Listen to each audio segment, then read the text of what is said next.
You've been thinking about becoming a Turo host for some time now. You think about all of the pros, the passive income, the freedom, the cool cars, nice jackets. One thing you're not thinking about are the cons. And let me tell you, there are some cons to becoming a Turo host. I've been through the ringer, and in this video, I'm going to walk you through the worst things about becoming a Turo host. Because believe me, it can get pretty bad. I've been a Turo host for 5 years now, and I'm an all-star host and a power host. So believe me, I'm speaking from a place of experience. Let's get started. Hey guys, it's George with Car Rental Coach. If you're looking to grow your Turo fleet, build passive income, and get into the car sharing space in general, make sure you subscribe to carrentalcoach.com and click the little notification bell so you stay up to date on everything car sharing and in this space. Here at carrentalcoach.com, we consult with clients every single day and help them build passive income through car rentals while avoiding all of the obstacles we come across while doing this ourselves. We only take on so many clients at once,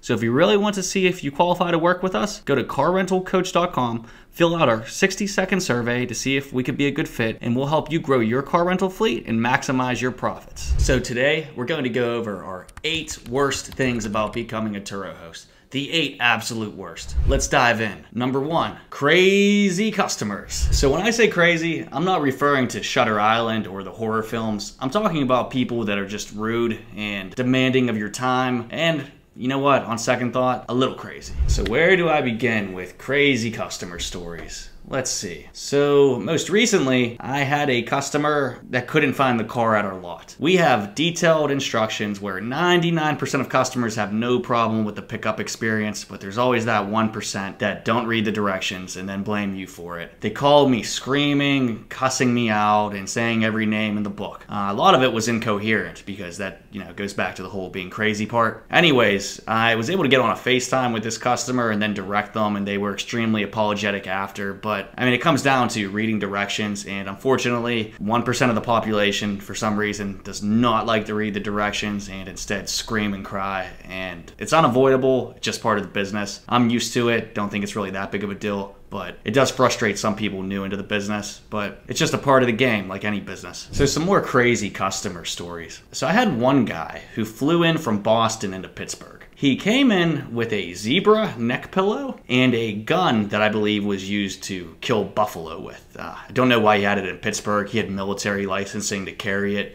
Believe me, he talked my ear off about his guns and his neck pillow. Anyways, he leaves this zebra neck pillow in the vehicle at the end of his trip. He then asks me and messages me about 10 times about the neck pillow, making sure it's okay. I looked up this neck pillow out of curiosity. I mean, the way this guy was talking about it, I was thinking maybe it's like a Gucci or Louis neck pillow. This thing's like a couple grand. So we're talking about a $15 pillow here, okay? What? What the f? The guy messages me every single day to the point I have to block his number. I kept the pillow for him, and he asked me if I could hold on to it for him until he comes back to Pittsburgh a year from that time. I'm not holding on to a neck pillow for somebody for a year, and the guy never even came back because it's been a year since his last trip. But those are the kind of weird demands you're going to see in this industry, where people think their $15 neck pillow is worth hours of your time to discuss. I think the guy just honestly wanted to talk to me. I'm not sure, but he's blocked now, so sorry, whatever your name was. But hey, hopefully you rent a car again, but I did not keep your neck pillow. So I wouldn't chalk this one up to being crazy. I would just chalk this more up to being inconsiderate. We had a customer rent a vehicle from us. The Bluetooth worked completely fine in the car. They were just having issues with their phone. They disputed the transaction through Turo because they said the Bluetooth didn't connect. So I guess music's a little bit more important to some people than others. The radio still worked. The Bluetooth did work. They just had issues connecting to it. I sent them instructions. They couldn't figure it out, and they disputed the transaction. Thankfully, I was able to speak to Turo, and I received the funds anyways. But again, crazy might not be the right word, but I would say inconsiderate and liking music maybe a little bit too much. Hopefully everybody's not focused on music that much when driving around, but I don't know. There's been a lot of accidents with my fleet and just in general, so I think people need to relax on the tunes sometimes. All right, if we were talking about crazy stories, this video could go on for 2-3 hours just on this topic alone, but I'm gonna give you one more because this one's wild. Okay, this one still blows my mind. So we had this woman doing a private rental from me. So I do a mix of private rentals and rentals through Turo, and that's something we teach you at carrentalcoach.com if you're interested as well. Anyways, do a private rental with this woman, and she lives in Butler, PA. And you know, I've been through Butler, Pennsylvania. It's got some good things about it, but a lot of bad things about Butler, PA too. It produces an interesting crowd, to say less than I'd like to. Anyways, this woman stops paying me my monthly fee to rent the car. She was paying me $1,000 a month, and we had a contract for 1 year, which was really good numbers because this car only cost me around $7,000 to purchase. And then after insurance and other fees and maintenance, I was still bringing in around $650 to $700 profit every single month off of the vehicle. But anywho, stops paying it, decides to start texting me every excuse in the book, right? And I let her go at first. And you're gonna see this if you do private rentals, especially the lower income areas. She started playing the cancer card on me. I'm very sympathetic to anybody that has cancer, dealt with it in my life and my family personally. And you know, I have a big heart, but found out she was lying about these cancer treatments, and that was an excuse to not pay me. But anyways, this was when I was early on in my career. I was young George, a little bit more naive. The world didn't make me as cold as I am now. I'm just kidding, I'm not that cold, I'm wise. But anyways, so I let her go another month out of the kindness of my heart. And then she just stops responding to me in general. So from there, I check my tracker, I find her. I call a repo company, and they go to find her through the tracker, which was fine, and they weren't able to take the car because I guess this woman, for some reason, had her pocket in the Butler police. So she like ran the Butler police, like was affiliated through family. And you know, hey, Butler police, you guys are corrupt. But anyways, it's okay, I win in the end anyways. But anyways, the Butler police all have her back. They call me, tell me like, there's nothing I can do. I can't prove it's my car. Meanwhile, I have all the paperwork, I have the documents. They just don't want to hear anything because it's basically like the Butler police mafia protecting her for some reason. Not sure why they cared so much, but found out later she was related to somebody that was high up there. And like I said again, Butler, PA, it's its own town.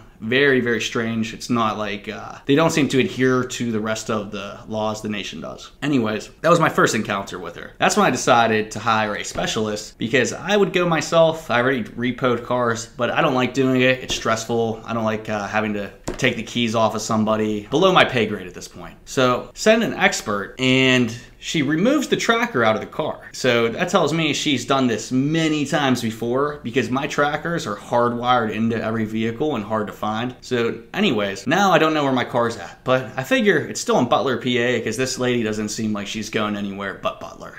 It's her town, and didn't seem to have a job. I find her on Facebook, do a little bit of investigation with my wife. Anyways, hire a specialist who finds her, jumps in the car, and is able to repossess it while she's punching them, clawing at them, going insane. And we're actually finally able to get the car back. Thankfully, the Butler police didn't get there in time. Anyways, my specialist recovers the car. I pay this guy like $1,500. Awesome, man. And this car, when we get it back, I just couldn't believe the condition it was in. Let's just say it smelled like something that rhymes with hiss. Bad. I'm talking like 6 dogs, 6 cats, and a canary in this thing to make it smell this bad.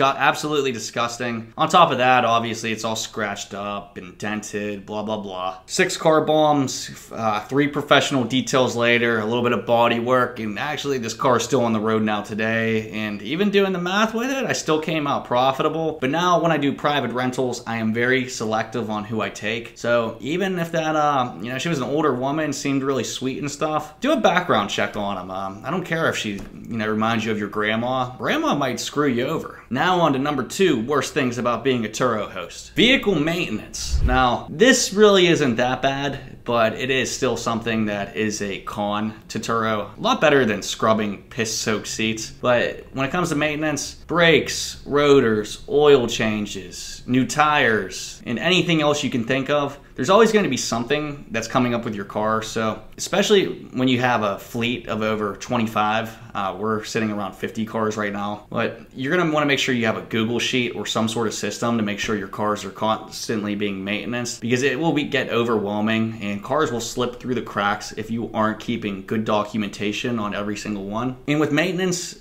inspections are a big part of that as well. So make sure you have an inspection schedule and know when your car's inspection is up. When I was early on in my career, there were a few times where the cars would be on long trips, you know, like say a month to 2 months out, and inspection would be up during the rental, and Obviously, the guest isn't going to alert you of it, nor should they. It's more of your responsibility. But I found out if, say, somebody was renting my car in December, but the inspection was up in January, and they were still renting the car through January, if they were to get in a car accident or anything were to happen with the car, Turo wouldn't reimburse me because technically the car is not inspected and it would not qualify for reimbursement. So having these sheets and systems is more important than you can imagine. And that's why I have an assistant that does all of that for me, because I'm not the type of person that likes to do paperwork and sit there on Excel sheets. I graduated from Penn State for finance, but I don't like doing that type of work. I can, but if you're somebody like me that just wants to focus on the big picture stuff and make money, I recommend hiring a VA or an assistant. Or if you're me, you know, your wife will help you out too. Whatever it takes,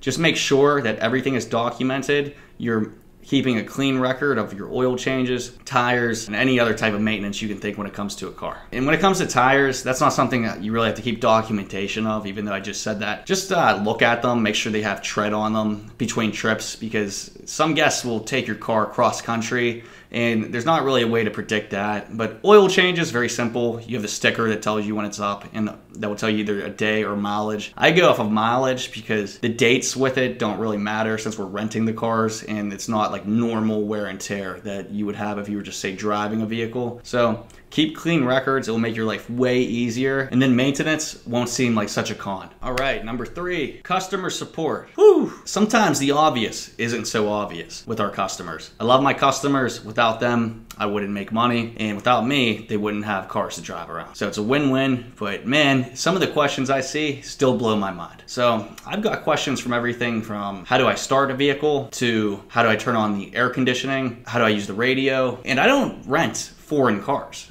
I drive a foreign car. I don't rent them. I rent economy cars. So these are basic cars. There's no bells and tricks to them. I would understand if you were renting a Ferrari, Lamborghini, or something for the first time. There's tricks to starting them, things like that. We're not talking about that. We're talking about Honda Accords, Hyundai Elantras, Toyotas. Very simple. So if you've driven one of these, you know, those skills usually transfer to every single one else. But sometimes, like I said, that 1% of customers don't seem to understand, and it's a little scary that some of these people are able to drive, but it comes with the territory and it's okay. So what's so great about Turo's new features that they didn't have when I first started? You're actually able to automate everything possible through automated messages in the Turo app. So you can delegate everything and make it much, much easier.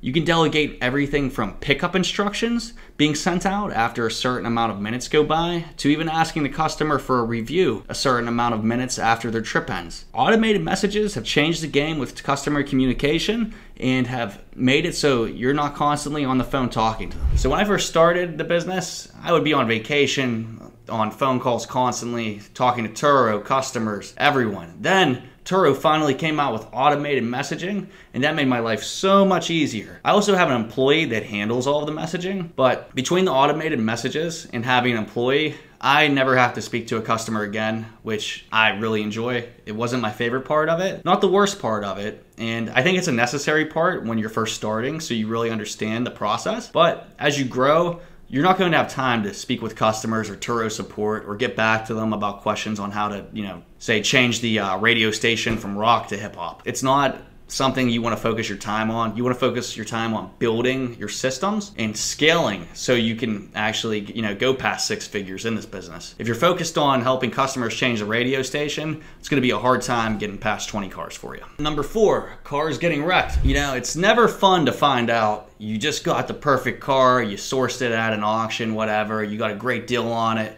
Just got that baby detailed, tracker installed, took the perfect pictures, wrote up the greatest description that the world's ever seen, and then 1 hour later, that car is totaled. Goodbye, bam, gone. Well, that's actually happened to me personally. So my record for having a car totaled was within 1 hour of being listed on the Turo platform. The first trip ever, and this car I got an extremely good deal. It was a 2017 Ford Fiesta. I only had about 20,000 miles on it. This renter pulls off the lot. 5 minutes later, I get a call from a police officer saying they wrapped it around a telephone pole. Thankfully, everybody was okay, or I wouldn't be sharing this story. But still, I was amazed, like 5 minutes. And let me just say this too, perfect weather conditions, nice bright sunny day, no rain, no snow, no way it should have happened. But what's great about it is I received a huge insurance check from Turo. for way more than the car was worth. So now when cars get into accidents, I usually have a smile on my face because accidents mean money. And I only celebrate after I find out everybody's okay. But when you know how to play the insurance game like we do at carrentalcoach.com, you come out a winner every single time. So how many cars have I seen get totaled? Right now, I'm sitting at 14 vehicles completely totaled out of my fleet since I've been in the business. That's a pretty big number. So I've learned everything from like storage fees to how to negotiate to get these picked up after they're in accidents. And let me tell you, the police all have deals with different junk lots. So your car gets wrecked even if it's 5 minutes from your dealership. Sometimes they'll take it 30 minutes away because that's who's paying that police department.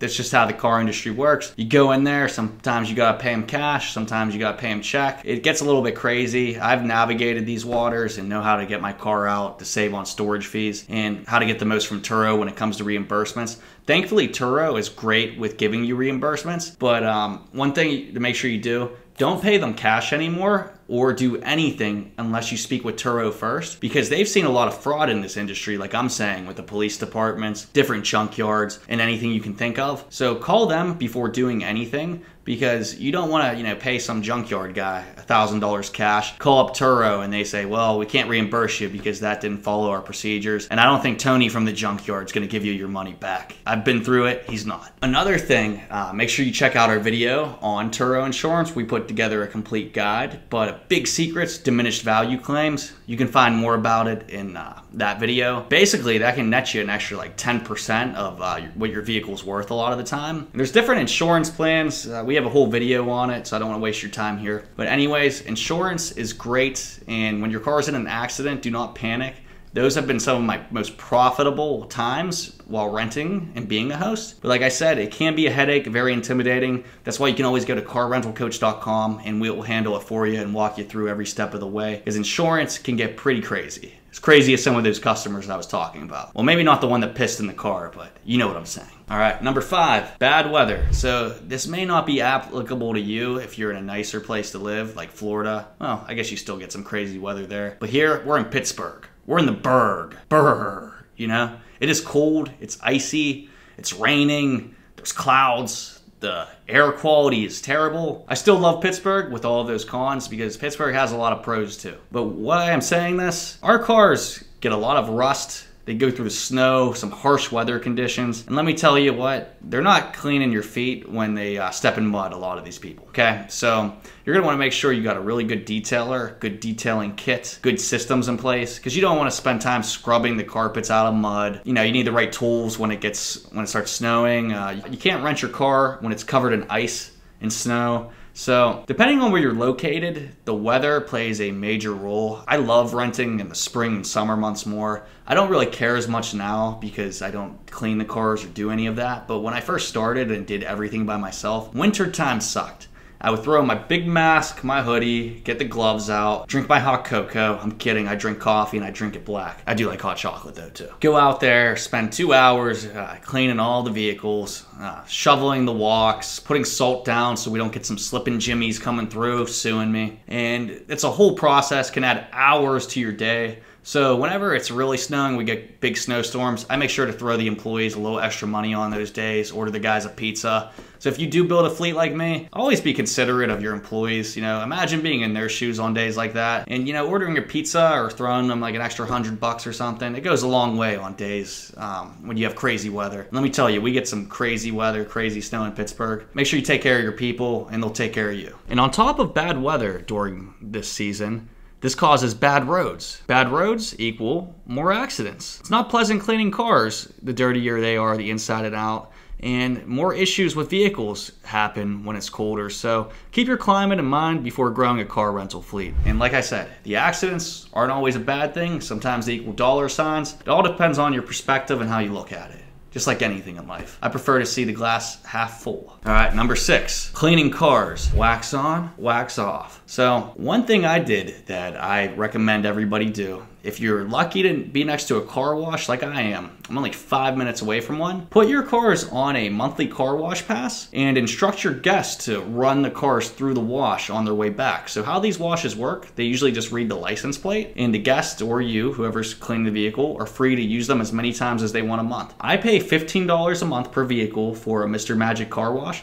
and that allows me to go to any Mr. Magic wash within the area. So a lot of guests actually bring the car back cleaned, which is amazing because they have vacuums at the wash too. And if they don't, I just send an employee to run it through. That could save a lot of time from somebody actually, washing the outside of the car by hand and using a hose the old-fashioned way. I've done them both ways, and for $15 a month with unlimited use, definitely sign up for a car wash if possible. And on top of the outside of the cars, people love to leave the cars extremely messy, and it can get annoying when customers don't respect your vehicle the way you do. So when it comes to the inside of the car, we've had some piss-filled seats, we've had hot Cheetos mashed into the seats, we've had human bodily fluids that I don't even know what they are within crevices that I didn't even know were in the car until I smelled them move seats out. So you're gonna see some crazy stuff. Baby formula, cigarette ash, pens exploding, food, coffee, you name it. What's nice about that though, we have a whole video on this too with reimbursements. You can actually get a cleaning fee. At the time of this video, if somebody stains your seats or it's like an extreme amount of mess, like I'm talking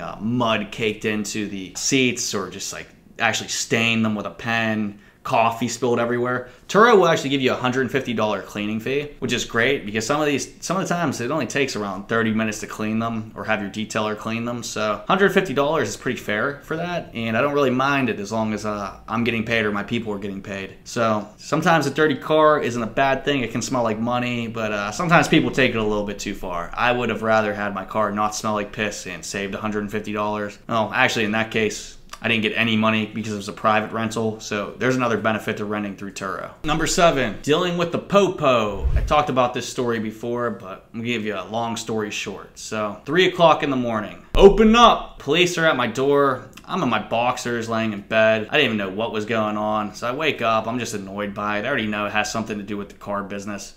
Open up the door, the police look shocked to see me. Turns out it's actually my dad's neighbor, and he knew who I was. He looked really surprised. He said, "Oh, Georgie, hey, what's going on?" And I'm just like, "Hey, how's it going, Tim?" Anyways, long story short, somebody that was renting my Nissan Rogue wrapped a chain around an ATM and ripped it out of a bank. They loaded the ATM up in my car, and that's they found out who I was because my LLC was linked to my home address. And anyways, the surveillance camera caught the license plate. So I looked through my messages. I helped the police find out who it was that did this. I mean, it's pretty crazy criminal activity. It reminded me of something off Breaking Bad, like Heisenberg. Well, now Heisenberg wouldn't do this. This was like Jesse before he met Walter White. It's like more of his caliber. Anyways, guy rips the ATM right out of the wall. I don't even think he was able to get into it from what they said. But anyways, that's not the first time I've dealt with police. At the time of this video, I just called the judge. There's 3 warrants out for my arrest right now. All just misdemeanors over people with parking tickets, things like that. I had my assistant call and take care of them. But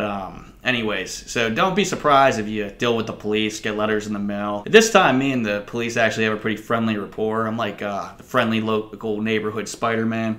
Help them catch all the bad guys. And, they don't really give me anything or thank me that much, but I like to think deep down they really care that I help them with this because they take a lot of my time up having to talk to them about some of my customers. But again, I have over 50 vehicles. If you have like 5 cars, this probably won't be a regular occurrence for you. But whenever you scale, you will have to deal with the police. And thankfully I have an employee now, so he talks to them. So I don't have to talk to the boys in blue that much anymore. All right, number 8, dealing with the insurance companies. So for the average person, this is a con. For me, it's a pro. I love dealing with the insurance agents because I always get every single penny from them and I win every single time.